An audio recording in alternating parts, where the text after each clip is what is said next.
Arquivos extraterrestres.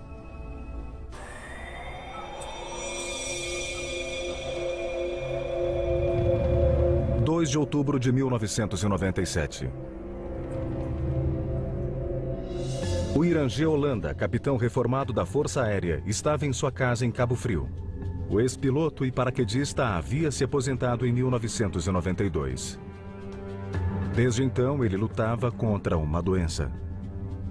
O coronel Holanda vinha sofrendo um processo depressivo, crônico, desde o início da década de 90. E, na minha visão pessoal, esse processo depressivo que ele vivenciou durante muito tempo lá na Amazônia teve origem justamente no fato dele ter se tornado.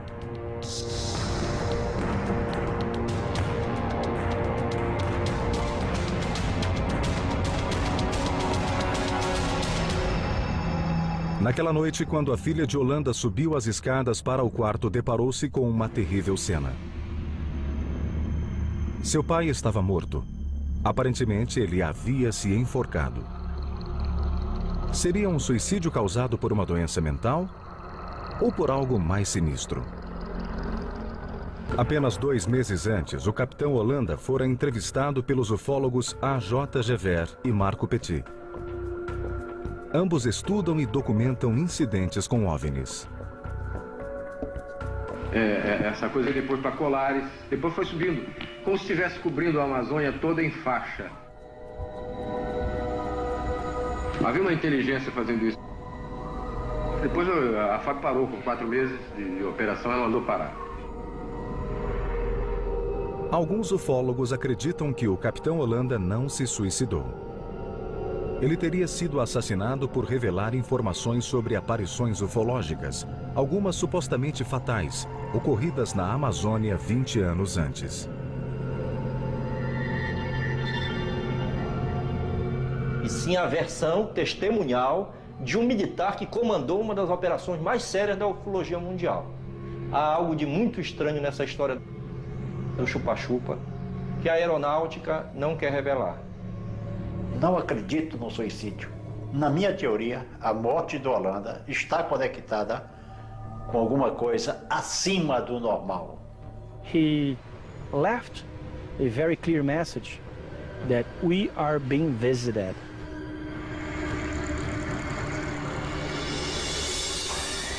O caso Roswell brasileiro.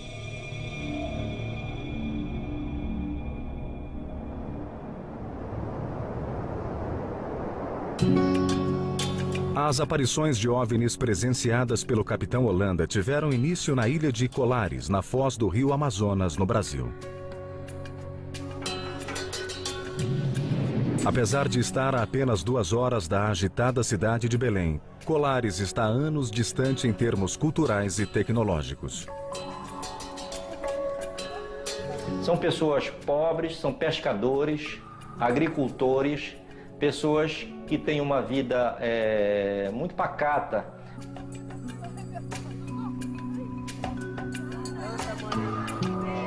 Como a maioria dos brasileiros, os 2.000 habitantes de Colares são, em sua maioria, católicos. Mas o isolamento da ilha contribuiu para o surgimento de muita superstição. Eles acreditam que a ilha é misteriosa, que ali acontecem muitos fenômenos. O povo de Colares já tinha as suas lendas e as suas tradições. Emídio Campos Oliveira, de 71 anos, é um antigo morador da ilha. Há quase 30 anos, ele testemunhou uma série de eventos extraordinários que mudariam a vida em Colares para sempre. Na hora eu senti só quando sumiu a lâmpada, eu sentia o artume, aquela... Foi aqui, nessa mancha era tipo assim, uma rodinha. E ficou vermelhozinho bem no centro da mancha preta. Tudo começou em uma noite quente de outubro de 1977. Às 23 horas, Oliveira preparava-se para dormir. Ele recebeu um beijo de boa noite da mulher deitado na rede da sala onde costumava dormir. De repente, um feixe luminoso invadiu a sala. A luz vinha de cima e era tão potente que penetrou pelas telhas de cerâmica do teto. Apareceu na minha vista aquela lâmpada bem forte, descendo do telhado para... Aí atacou aquele artume, atacou na minha coxa.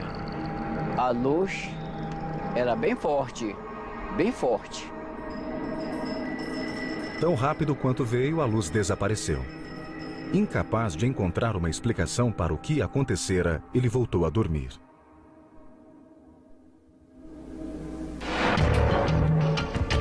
Dias depois, por volta das 20 horas, Orivaldo Malaquias Pinheiro, então com 24 anos, preparava-se para pescar com um amigo. Eu estava na praia, olha, a gente estava lanceando. Daí a gente, como não deu nada no lance que a gente deu, aí a gente puxou a rede e saiu em direção para pegar outra posição para tornar a lancear, para ver se conseguia pegar o peixe. Os pescadores esperavam calmamente pelos peixes. De repente, o amigo de Pinheiro notou uma luz voando baixo pelos céus. Não tinha barulho nem cheiro. Seguinte, ele que olhou para o lado de fora, para o lado da maré, e essa luz vinha do lado da maré para nós em direção a gente. Aí lá a gente se apavorou e saiu correndo. Os dois homens correram para a cidade. Em estado de pânico, contaram aos outros moradores o que haviam presenciado. Então perceberam que não eram os únicos a testemunharem estranhas aparições. Outras 12 pessoas afirmaram terem sido perseguidas, caçadas e atacadas pelas misteriosas luzes.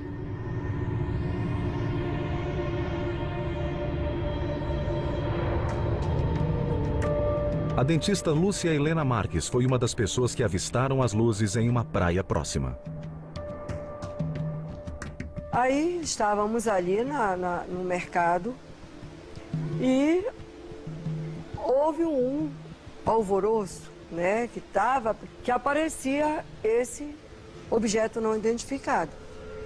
E todo mundo corria lá para a beira-mar. E víamos duas luzes pairando pelo ar. Uma luz ficava acesa, a outra apagava. E ficava assim, tipo um sinal, assim, sei lá. As cores assim que a gente mais via era o vermelho. Fez assim, chamativa. Depois o verde. Era o vermelho, o verde e o amarelo lá no fundo. Depois sumiu.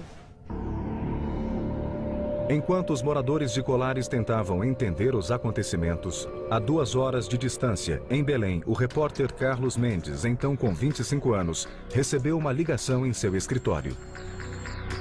Quando eu ouvi as primeiras informações, foram através de telefonemas de pessoas que estavam ligando da cidade de Viseu.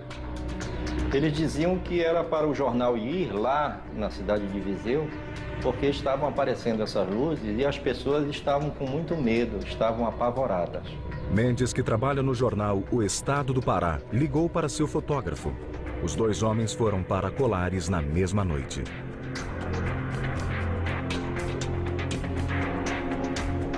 Ao chegarem, os homens foram interpelados pelos moradores que desejavam contar a história dos misteriosos raios luminosos.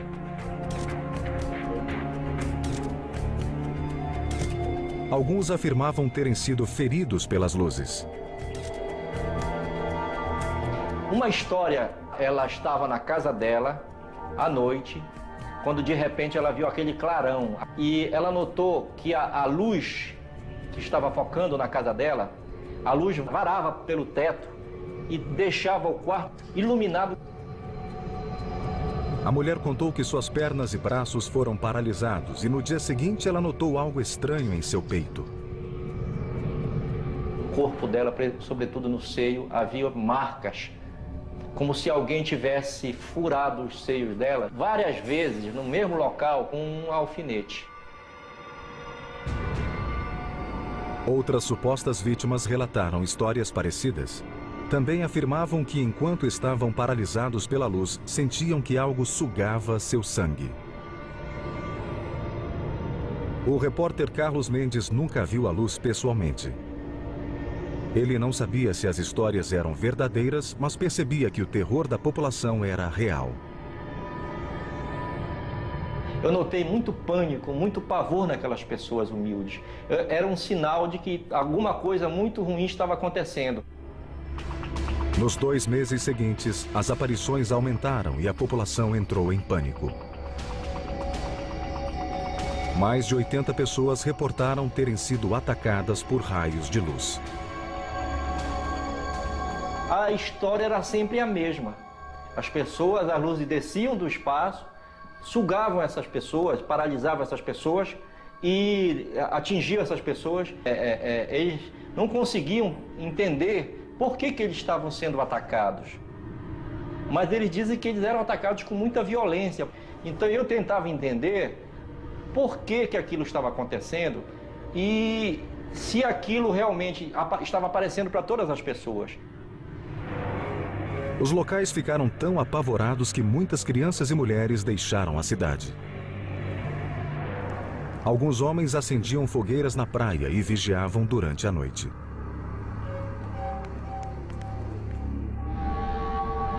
Outros se trancavam em casa com medo dos ataques. Mas não vi. Agora vi o pavor das pessoas, vi o sentimento de terror que essas pessoas tinham e vi o grande pedido de ajuda, socorro aquelas pessoas estavam pedindo. Parecia que alguém ou algo estava atacando a população de Colares. Mas ninguém sabia por quê.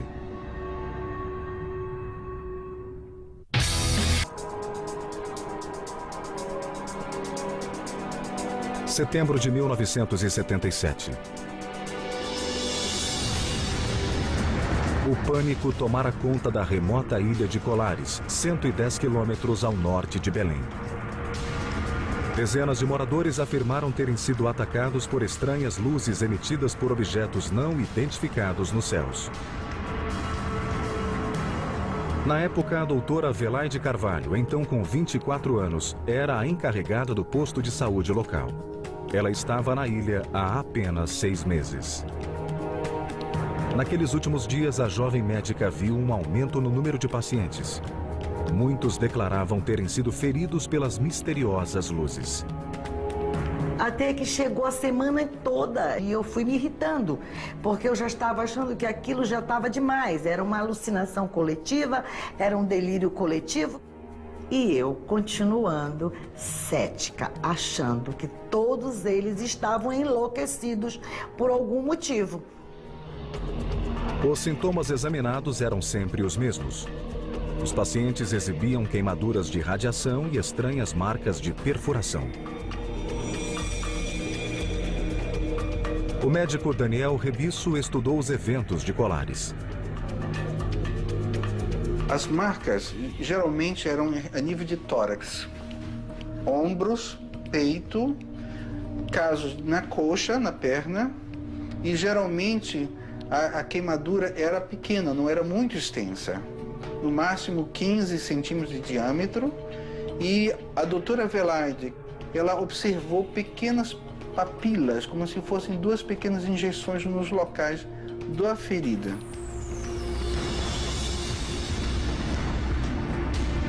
Segundo as vítimas, as queimaduras eram causadas quando a luz entrava em contato com a pele. Mas a jovem médica nunca vira feridas iguais àquelas. As marcas causadas pelas queimaduras, elas ficavam de cor enegrecida subitamente, como se elas já fossem queimaduras de aproximadamente 10 dias de existência. Mas, no entanto, faziam às vezes 30 minutos que elas tinham sido feitas. Mas os casos mais graves ainda estavam por vir. Em setembro, ela examinou uma mulher cujos parentes afirmavam ter sido atacada dentro da própria casa por uma luz forte. Ela chegou carregada pela família no colo, já em estado de espasmo, como se estivesse tendo uma crise cardíaca A boca trancada, os olhos fechados, sem reflexos nenhum. Carvalho tentou estabilizar a condição da mulher, mas não havia sinal de melhora. Eu e da minha equipe, nós não tínhamos mais o que fazer. A única coisa que nos restou foi colocarmos dentro de carros, de viatura, já que nós não possuíamos ambulância, e enviarmos para Belém.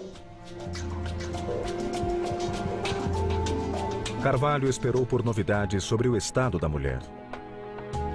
5 dias depois, surgiu outro caso grave. Era uma mulher cujas testemunhas diziam ter sido atingida por um forte raio de luz no quintal de sua casa. Ela chegou em viatura, só que num estado de rigidez tão profunda que ela não conseguiu ser dobrada dentro do carro e ela veio deitada no banco de trás com as pernas do lado de fora, porque não dobrava mais. Carvalho também mandou essa paciente para a cidade. Logo, a médica recebeu notícias do hospital de Belém sobre suas pacientes. Ambas estavam mortas.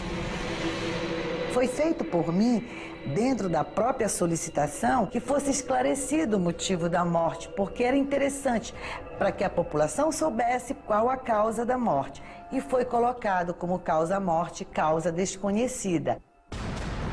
Carvalho não acreditava que sua paciente fora atacada por raios luminosos. Ela suspeitava que a crescente histeria das aparições causara um ataque cardíaco ou derrame. Com o objetivo de acabar com o pânico, Carvalho e outros oficiais da cidade pediram ajuda ao prefeito. Em setembro, o prefeito contatou o Comando Aéreo Regional da Força Aérea Brasileira, conhecido como Comar. Então, o Comar nomeou o capitão Yuranger Holanda para liderar uma equipe de oficiais da Força Aérea em uma investigação dos estranhos eventos da ilha. O repórter Carlos Mendes, que pesquisava os eventos em Colares à época, acredita que a equipe de Holanda foi enviada devido à intensa atividade de guerrilheiros comunistas na região. Segundo Mendes, a Força Aérea imaginava que as luzes fossem causadas por armas disparadas na selva e a missão de Holanda era encontrar os rebeldes. Eu acredito que lá em Colares era, sobretudo, investigar se havia atividades subversivas de agentes comunistas. Mas, se esse era o objetivo do projeto, ele recebeu um nome curioso. A missão do capitão Holanda foi batizada de Operação Prato. Rapidamente, uma equipe foi reunida. Penon Frias, com 37 anos na época, foi escalado como piloto. Se desconfiava que fosse um tipo de aparelho que estava violando o espaço aéreo brasileiro. Não sabíamos de que país era proveniente, mas alguma coisa estava violando o espaço aéreo brasileiro. A aeronáutica tinha, por obrigação, verificado de que se tratava.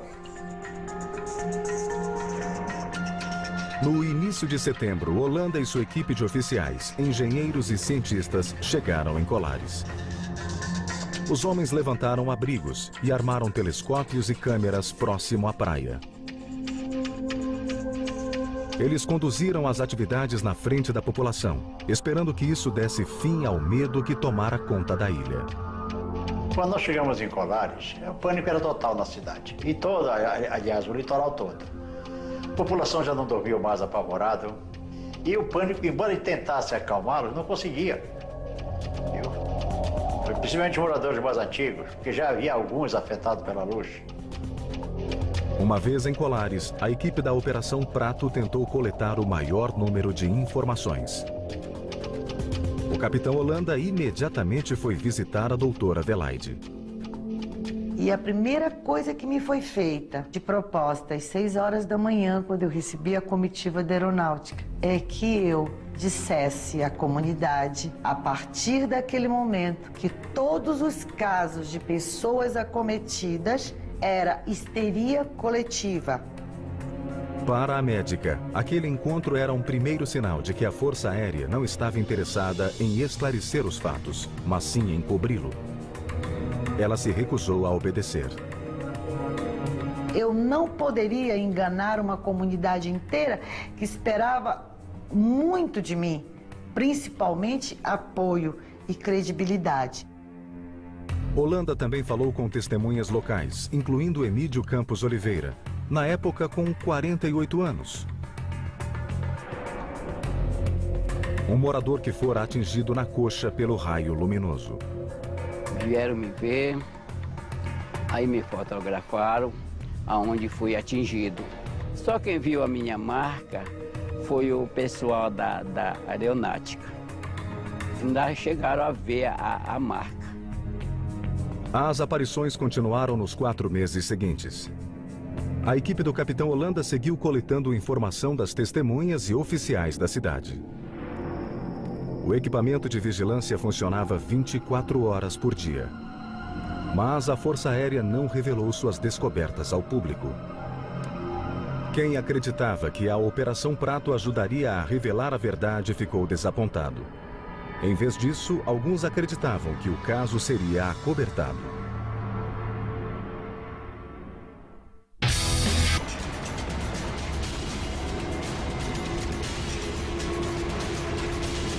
Em outubro de 1977, a Força Aérea Brasileira foi chamada para investigar estranhos acontecimentos em Colares.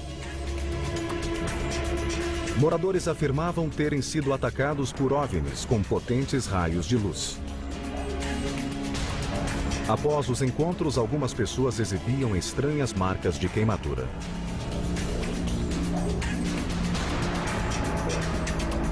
Duas mulheres haviam morrido.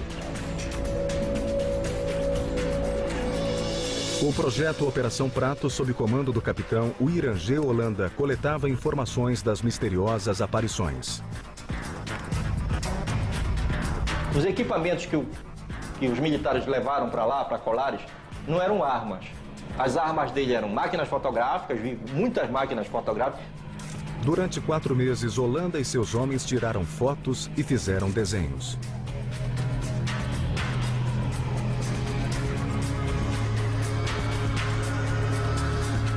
Esses são os desenhos feitos pela equipe. Eles também entrevistaram os moradores, inclusive a doutora Velaide Carvalho. Ela tratara dezenas de pacientes que afirmavam terem sido atacados. Inicialmente, a médica não acreditava nas histórias, mas logo ela própria testemunharia uma aparição. Por volta das 18 horas, Carvalho voltava para casa, após seu turno no posto médico local, quando viu uma mulher desmaiar.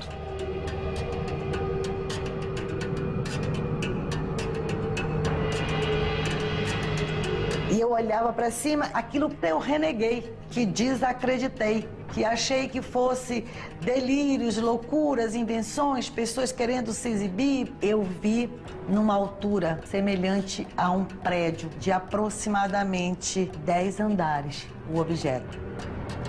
O objeto era cilíndrico. Carvalho, de repente, sentiu-se paralisada pela visão.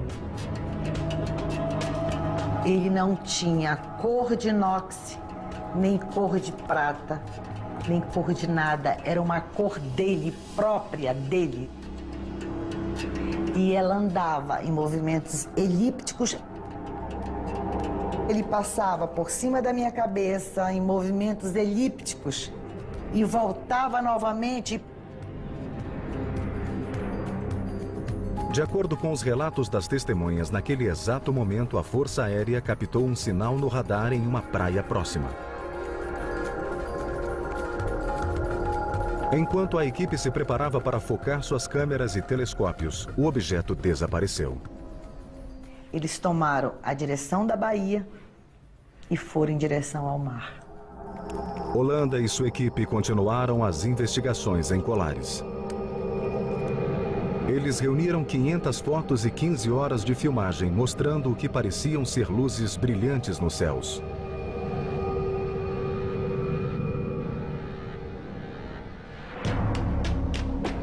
Os relatórios da investigação foram enviados para o quartel do Comar, na capital do país, Brasília. A Força Aérea realmente ela se envolveu a fundo com esse tipo de investigação. Eles tinham que dar uma resposta para a população que estava tendo aqueles contatos. E eu tenho certeza que foi uma surpresa o fato dos próprios militares da Força Aérea começarem a manter os seus próprios contatos, as suas próprias experiências. Em dezembro de 1977, os ufólogos A.J. Gever e Marco Petit trabalhavam escrevendo para a revista UFO, quando tiveram conhecimento das histórias de Colares. The military operation is the first military operation that we know of in Brazil and probably in the world, entirely dedicated to try to understand what was going on here involving the UFO phenomena. Over 3,000 people were interviewed by this military in a 4-month period. Naquele mesmo mês, o capitão Holanda foi ordenado a entregar todo o material e retornar ao Comar. Fotografias, filmes e desenhos foram guardados como material confidencial. He was given the order to shut down the Operation Saucer immediately. He was a military, he didn't ask much question. Agora, uma das coisas que mais me impressionou a outros colegas foi o fato de que no final de dezembro daquele ano, de 1977, quando os contatos cada vez se tornavam mais frutíferos, a gente veio uma ordem que até hoje não se sabe de onde veio para que a operação fosse encerrada.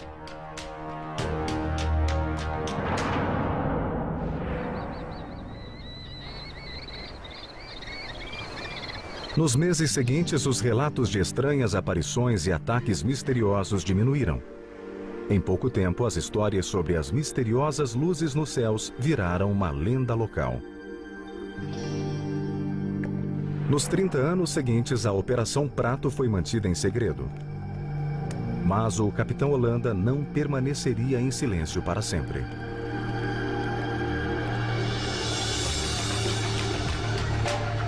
Em 1997, ele decidiu encontrar A.J. Gever e Marco Petit em uma entrevista gravada nos arredores do Rio de Janeiro. Nessas imagens raramente exibidas, o capitão oferece seu assustador relato do que aconteceu na ilha. Essa nave deu uma explosão como se fosse de um trovão. Uma explosão muito forte e um clarão. Ele disparou com uma velocidade incrível o firmamento e sumiu no meio das estrelas.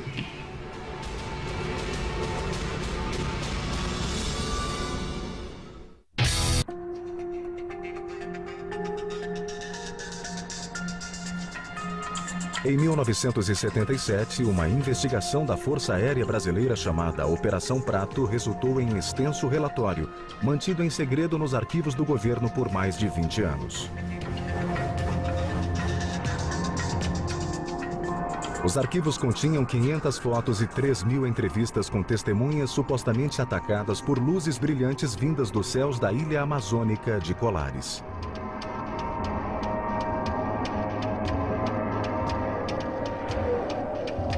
Mas foi apenas em 1997 que esse segredo começou a ser revelado. Junho de 1997. O ufólogo e editor da revista UFO, A.J. Gever, estava trabalhando quando recebeu um telefonema. Do outro lado da linha estava o capitão Wirangê Holanda. Ele comandou a equipe da Força Aérea enviada para Colares em 1977. Ele me ligou e disse que admirava meu trabalho. Disse que eu fazia a coisa certa, mas que no passado não pudemos conversar, pois ele estava no exército. Mas agora ele estava aposentado e se eu quisesse conversar, poderia visitá-lo. Logo, Gever e seu co-editor, Marco Petit, foram visitar Holanda. Por 2 dias, os 3 homens se reuniram na casa do capitão em Cabo Frio, próximo ao Rio de Janeiro. Eles filmaram toda a entrevista. Era um homem muito lúcido. Sua memória era muito boa. Ele podia relatar com detalhes coisas que haviam acontecido há 20 anos. com uma precisão que nos impressionou.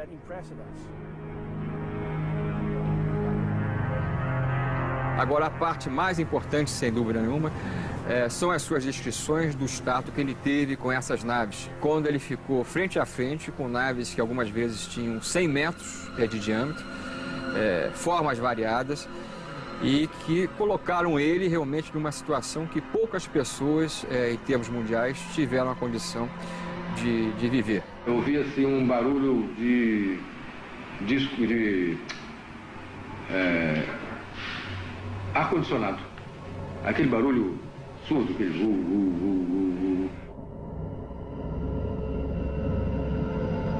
E no fundo desse barulho, um barulho de uma catraca. Esse barulho aparecia nítido saindo dessa nave. Holanda descreveu em detalhes 3 diferentes encontros com as naves alienígenas. Esses são os desenhos que ele fez para descrever seu primeiro encontro. E fez uma volta em torno de nós, realmente. Ele contou aos repórteres que seu segundo encontro ocorreu uma noite quando ele e sua equipe estavam na praia. Essa luz veio, chegou perto de nós, parou, no alto, estava alto, bem alto. Mas parou e fez uma volta em torno de nós, realmente. Fez uma volta e depois disparou no sentido leste. O capitão descreveu seu último e mais impressionante encontro. Ele relatou aos ufólogos que fora visitado por um humanoide de uma das naves enquanto dormia. Estava deitado assim de lado. De repente, no meu quarto, um clarão muito forte. Eu me assustei, eu vi o troço esquisito. E imediatamente após isso, tinha um ser atrás de mim, me abraçando, até numa situação meio esquisita. O capitão descreveu o alienígena. Tinha 1,5 metros, mais ou menos, tipo, vestido com uma roupa parecida com essa roupa de astronauta, essa roupa de mergulho. Então era meio fofa, não é colada assim, não. Era o rosto não vi, mas era cinza chumbo, tá? Tinha uma máscara como se fosse de mergulho, mas o rosto não dá para se detalhar. Não vi olho, forma de olho, vi. Holanda também contou aos repórteres que o alienígena falou com ele. Eu estava muito assustado. E aquele bicho atrás me abraçando. Me abraçou, me apertou e falou no meu ouvido em português. Com um som de... Hoje a gente ouve até nessas... Parece computador. Voz de computador, aquela voz assim, metalizada. Metalizada, uma voz assim.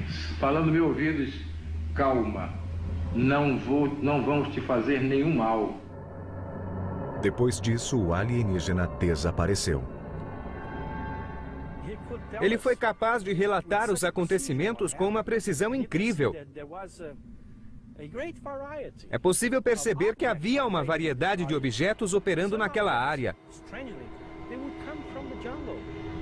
Alguns objetos saíam da floresta, saíam por entre as árvores. Outros vinham do céu e alguns vinham do rio. Era incrível. O capitão fez outra declaração perturbadora. Ele mostrou aos ufólogos seu braço. Aparentemente, havia um objeto implantado debaixo da pele, que, segundo Holanda, foi implantado pelo alienígena durante o encontro. Uma bem mole, um plástico. Um plástico.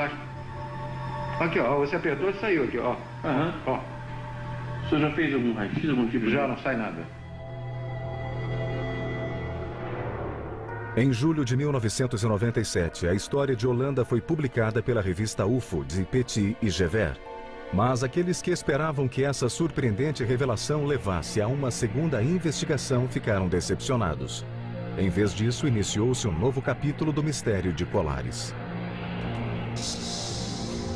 Em 2 de outubro de 1997, o capitão Holanda foi encontrado morto. A causa oficial da morte foi asfixia. Mas havia dúvida se a morte fora acidental, suicídio ou mesmo assassinato. Alguns colegas afirmam que Holanda tinha um histórico de doença mental e tentara suicídio anteriormente. Mas os conhecidos do capitão não acreditam em suicídio. Seu copiloto, Pinon Frias, suspeita que ele tenha sido assassinado. Jamais Holanda faria alguma coisa contra a vida. Acusar alguém também não posso acusar. Mas certo de que ele jamais iria amarrar aquele cordão no pescoço e deitado e se enforcar. A J. Gever discorda de Frias. Ele tirou a própria vida. Foi uma decisão dele, pois estava deprimido. Mas esse homem nos deixou uma mensagem muito importante. Nós estamos sendo visitados por OVNIs. E a Força Aérea e o governo brasileiro têm conhecimento disso. Em março de 2004, a J. Gever e Marco Petit decidiram agir. 6 anos após a morte do capitão, eles exigiram acesso ao relatório confidencial de Colares com uma campanha intitulada UFOs, Liberdade de Informação Já. Eu acredito, como ufólogo e cidadão brasileiro, que esse tipo de informação não deve ficar restrita aos quartéis e arquivos militares. A população precisa ter acesso a isso.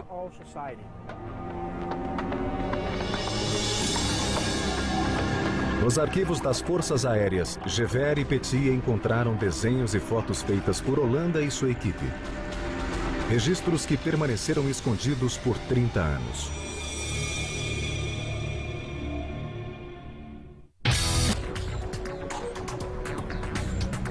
Em 20 de maio de 2005, os ufólogos brasileiros A.J. Gever e Marco Petit e outros investigadores de OVNIs chegaram no quartel da Força Aérea Brasileira para examinar documentos que o governo liberara após ser pressionado. Esses arquivos continham informações sobre a investigação militar de 1977 chamada Operação Prato. Gever e Petit acreditavam que os registros continham informações sobre atividades alienígenas na ilha de Colares.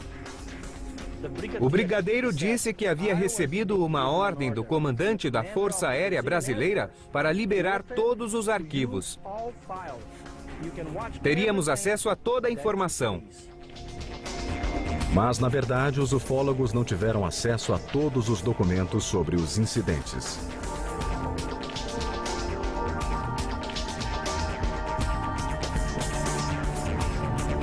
Essas são algumas fotos que foram examinadas.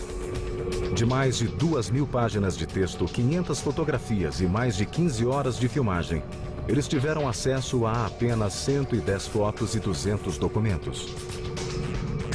O material era, ao mesmo tempo, iluminador e enigmático.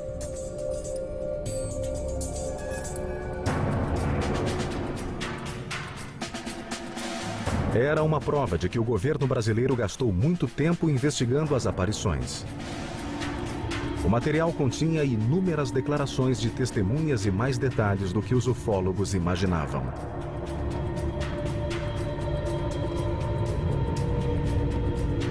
Gever e Petit não tiveram permissão para ver os filmes, mas publicaram fotografias tiradas pelo capitão Holanda, comandante da Operação Prato.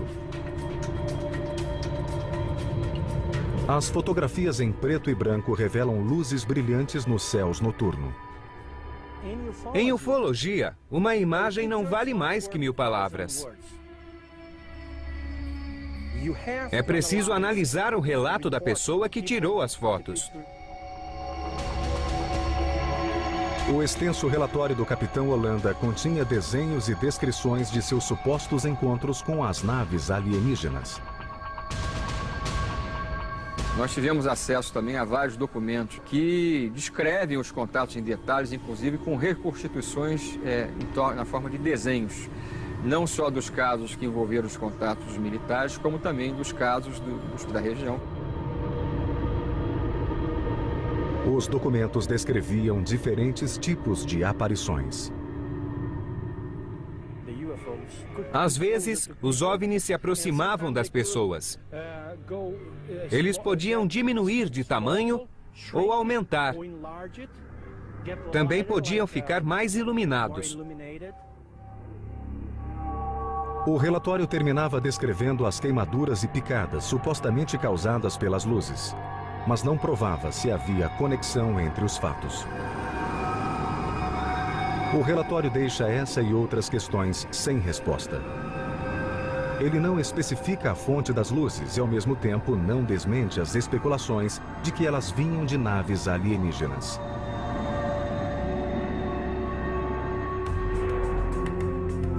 Hoje sabemos que uma explicação definitiva sobre as aparições de colares não virá do governo brasileiro.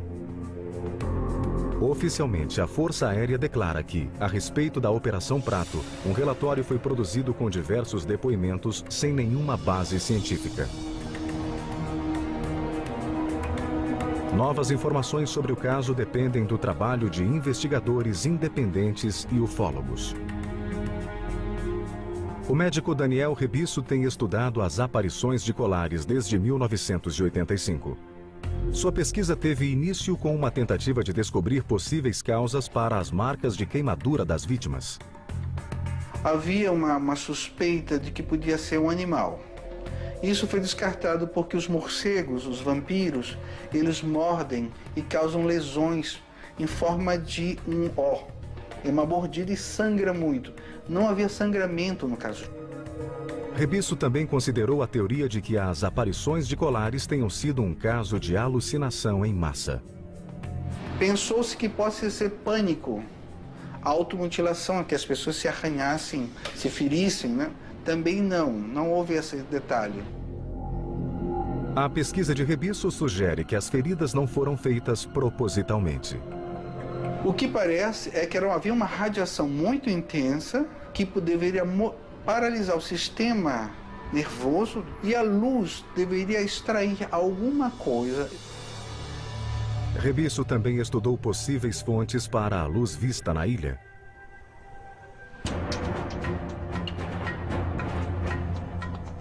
Na época das aparições, o governo brasileiro lutava contra guerrilheiros comunistas no estado do Pará, onde Colares está situada. E então se suspeitou que pudesse ser armamento, alguma manobra, digamos, clandestina de guerrilheiros, usando artefatos para afastar a população, para entrar armamento, munição, material bélico dentro do Pará. Apesar das suspeitas de atividades de guerrilheiros, o governo não negou nem confirmou essa hipótese.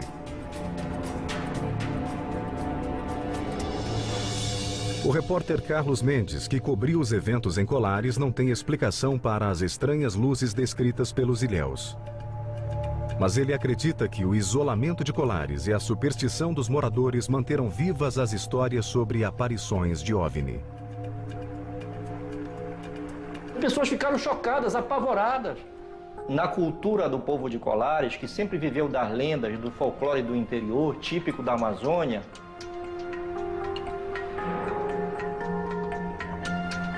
o mistério permanece até hoje. O que eram os objetos nos céus de Colares? E por que as pessoas dizem terem sido vítimas dos raios luminosos? Eles estavam retirando, provavelmente, material biológico, provavelmente sangue mesmo, para que eles, através de sorológico, através de um processo sorológico, desenvolvesse justamente uma proteção para os seus próprios corpos, para a sua própria civilização, para que quando chegasse o dia do contato final com a nossa humanidade, com o próprio homem, eles não mais estivessem sujeitos às moléstias, às enfermidades que nós humanos apresentamos. Quanto ao capitão Holanda, comandante da Operação Prato, os ufólogos Marco Petit e A.J. Gever acreditam que ele revelou suas descobertas graças a seu senso do dever. O coronel Holanda, ele estava convencido que ele não podia morrer, vamos dizer assim, sem contar essa história. Fundamental que nós ouvíssemos o principal personagem dessa história, que havia justamente comandado todo o processo de investigação. E disse simplesmente o seguinte, que amanhã o coronel poderia estar morto e essa verdade morreria com ele. E isso, evidentemente, não podia acontecer. Ele nos deixou uma importante mensagem. Estamos sendo visitados por OVNIs.